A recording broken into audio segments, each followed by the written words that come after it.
think so. Let's see if we can pull this. So we can pull this off with one hand. Okay, so this OEM, the inner assembly boots, outer tie rod end from the 60K reported miles car. The threads were a little funky. Even the other one I took off. With some of this stuff, I like to be really careful. You can wire brush the threads, but the exposed areas, especially on the castle nuts, they're going to get more exposure and corrosion. I'll make sure I dielectric grease this really well, but just like everything, kind of exceed whatever the greasing is or oiling or whatnot, qualities. It's still going to get that mechanical wear from sand and stuff, going down the road and abrasion. So I didn't feel comfortable. And with the other, they screw on and off. You do it a couple times, it's not so bad. But with this one, I was like, oh no, it's been sitting out and exposed, had a nut on it. This tapered shank cleaned off really well. Like I was actually planning on doing a little sandpaper, maybe wire brushing that. I didn't wire brush it. And it wiped up pretty clean now. It doesn't look so great, but I just ran a die. So, of course, nobody had sets that had M12 1.25. They're all 1.5 or 1.75. So, I call South Haven up.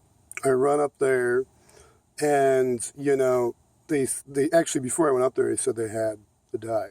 Because I double-checked, because Menards, sometimes they don't have stuff listed in inventory they're out of. But I saw they had one in Gull Road in Kalamazoo and 2 and 3 Rivers. Well, I get up there, the young man thought I said threaded rod, so he had M12 125, or at least he said he thought that's what he thought. So they didn't have. I wound up purchasing it. It worked out really well because they happened to be on sale for $2.49 to $2.99. So I got a set. I got the M12 1.25, the 1.5s, the M10 1.25, 1.5. And a M8, I think it's a 1.25.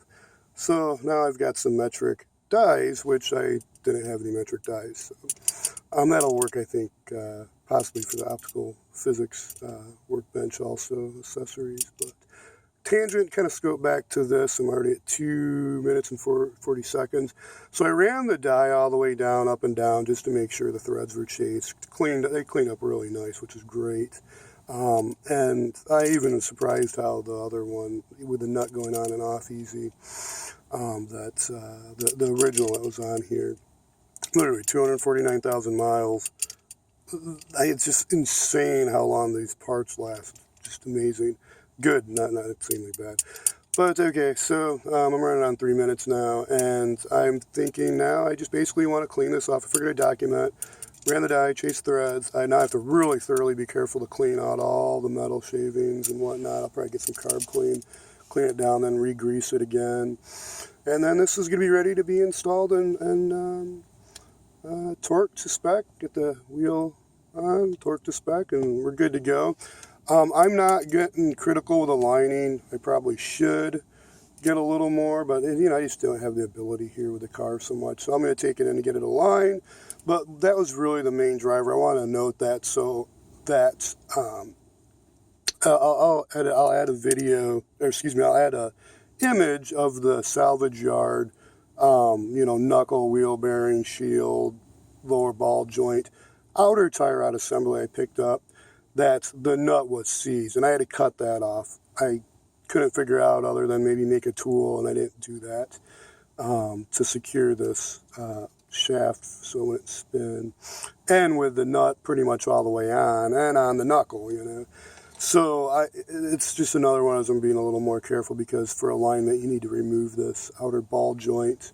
And so this is kind of, I guess, for posterity for in the future that see this video, including maybe myself, for those that have to go back in and perform an alignment.